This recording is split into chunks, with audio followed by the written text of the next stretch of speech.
რომელ ორგანოს უნდა მიმართოთ სასამართლო გადაწყვეტილების აღსრულებისთვის.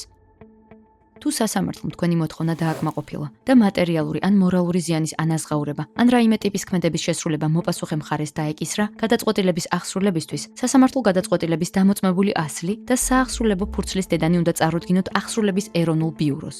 აღსრულების დასაწყებად უნდა გადაიხადოთ იმ თანხის 2%, რომელიც სასამართლომ მოვალეს დააკისრა.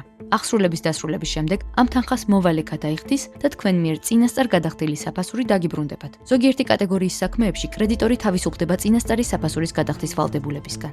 რა ვადებია დადგენილი სასამართლო გადაწყვეტილების აღსრულებისთვის? სასამართლოს გადაწყვეტილების კანონიერ ძალაში შესვლის შემდეგ აღსრულების ეროვნული ბიუროს მიმართვისთვის 10 წლის ვადა გაქვთ. უკვე დაწყებული საახსრულებო წარმოებაც 10 წლის მანძილზე შეიძლება გაგრძელდეს. თუ ამ ვადაში არ დასრულდა საახსრულებო პროცედურები, იგი ვადის გასვლის გამო შეწყდება. რა სახის პროცედურებია სასამართლო გადაწყვეტილების აღსრულებისას? აღსრულების დაწყების განცხადების მიღებისა და რეგისტრაციის შემდეგ მოვალეს ეგზავნება ნებაყოფლობით შესრულებაზე წერილობითი მოთხოვნა. აღსრულების ეროვნული ბიურო კი იწყებს მისი ქონების მოძიებას, აღწერას და დაყადაღებას. საახსრულებო წარმოება მოიცავს 4 ეტაპს: აღსრულების დაწყებას, ქონებაზე ყადაღის დადებას, აუქციონის გზით ქონების რეალიზაციას და მიღებული თანხის კრედიტორისთვის გადაცემას.